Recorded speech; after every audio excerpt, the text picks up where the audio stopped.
If you're new around here, please hit the subscribe button below and don't forget to like the video. It helps the channel to grow. More importantly, please enjoy. Thank you. Welcome to Irish Footy Vlogs, and today's video about Limerick FC and the fact that they won't have a licence to join the league, unfortunately, next season.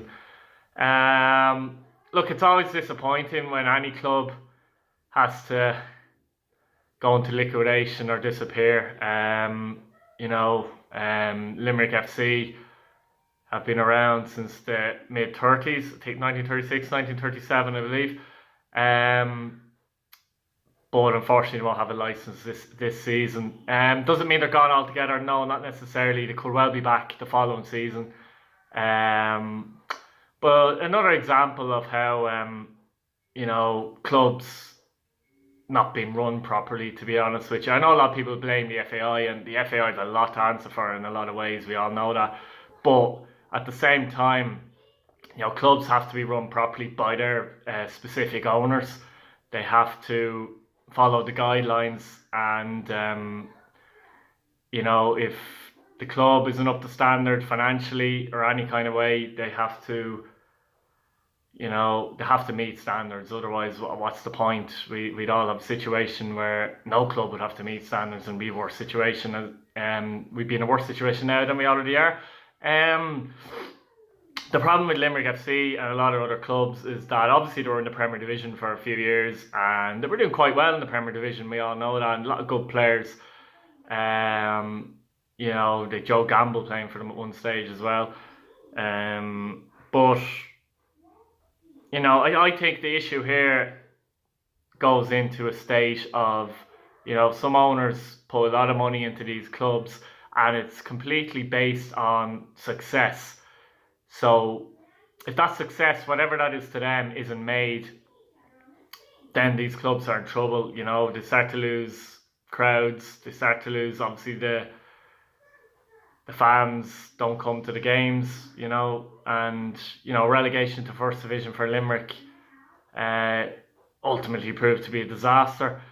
Another issue with them as well, you could argue maybe they shouldn't have a licence for this season because they didn't have insurance for players, and of course we have the Sean Russell situation. Sean Russell's 26 and had to retire, got a bad injury, no insurance money from the club whatsoever. So that's a poor situation in itself. Obviously the club didn't have much money, and that's the point as well, if you can't look after it. It's the fans and staff on the ground that I would have felt sorry for in this situation. They still have fans that are as diehard as a Manchester United fan, about their club. And it's the likes of them you really, really feel sorry for. So hopefully they will get back maybe next season and start from scratch again. But you just have to realise the limitations of your club, as far as Limerick FC go, it probably wasn't sustainable that, I don't know the ins and outs, but their model was probably that they had to qualify for Europe nearly every season. And that's not sustainable. You can't have a model like that. No club actually can have a model like that, because as soon as you slip out, and in their case eventually get relegated, then you're in big trouble, because those debts over the years, a debt like that doesn't just come all of a sudden. Those debts over the years, they mount up, and suddenly you're in the First Division and nobody's really going to your games, and you're in serious trouble. So clubs really do have to look after themselves. It's very important that other clubs, don't get themselves into a similar situation. Very, very important. There's clubs in the First Division, for example, like Cove Ramblers. It might look like a club every year that are going nowhere, because they generally finish between 6th and 10th every season.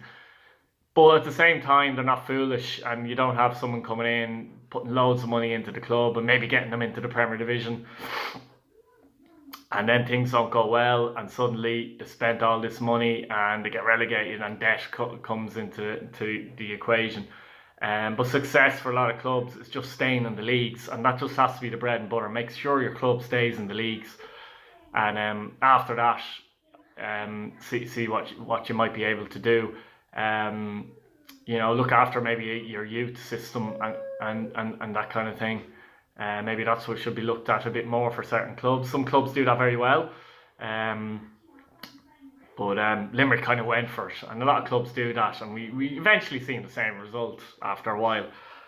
As in terms of the FAI, do they get blame in this situation? They do and they don't. As I said, they can be blamed for a lot of things, but this mainly comes from the owners and people who run the club to know their limitations and know what they can spend and can't spend, and not base everything on, if we get into Europe for 3 seasons, etc., etc., etc. If we do this, it can't be an if. You have to look at it and say, what if you don't? That seems to go out the window. But as far as the FAI are concerned, I think in 2006 when they took over the league again, I think if they had a better marketing strategy and a better plan in that regard, you might see less of this. You know what I mean? You might get more crowds into games, but that would take a long, long time at the same time as well. But there is no marketing strategy with the FAI, we know that. But clubs should know that as well, So that's it, guys. Just a quick video on Limerick FC. And as I said, I do wish everyone at the club the best of luck, and I feel sorry for the fans, and I really hope to see Limerick FC next season back in the leagues. So that's about it, guys. If you're new around here, please like, subscribe, share. I have a video coming up after Christmas. I'd say I'm going to do a First Division review. I've done the Premier Division already, so check that out if you can as well, if you haven't seen it already. That's about it, and happy Christmas. So take it easy, and talk to you later. Good luck.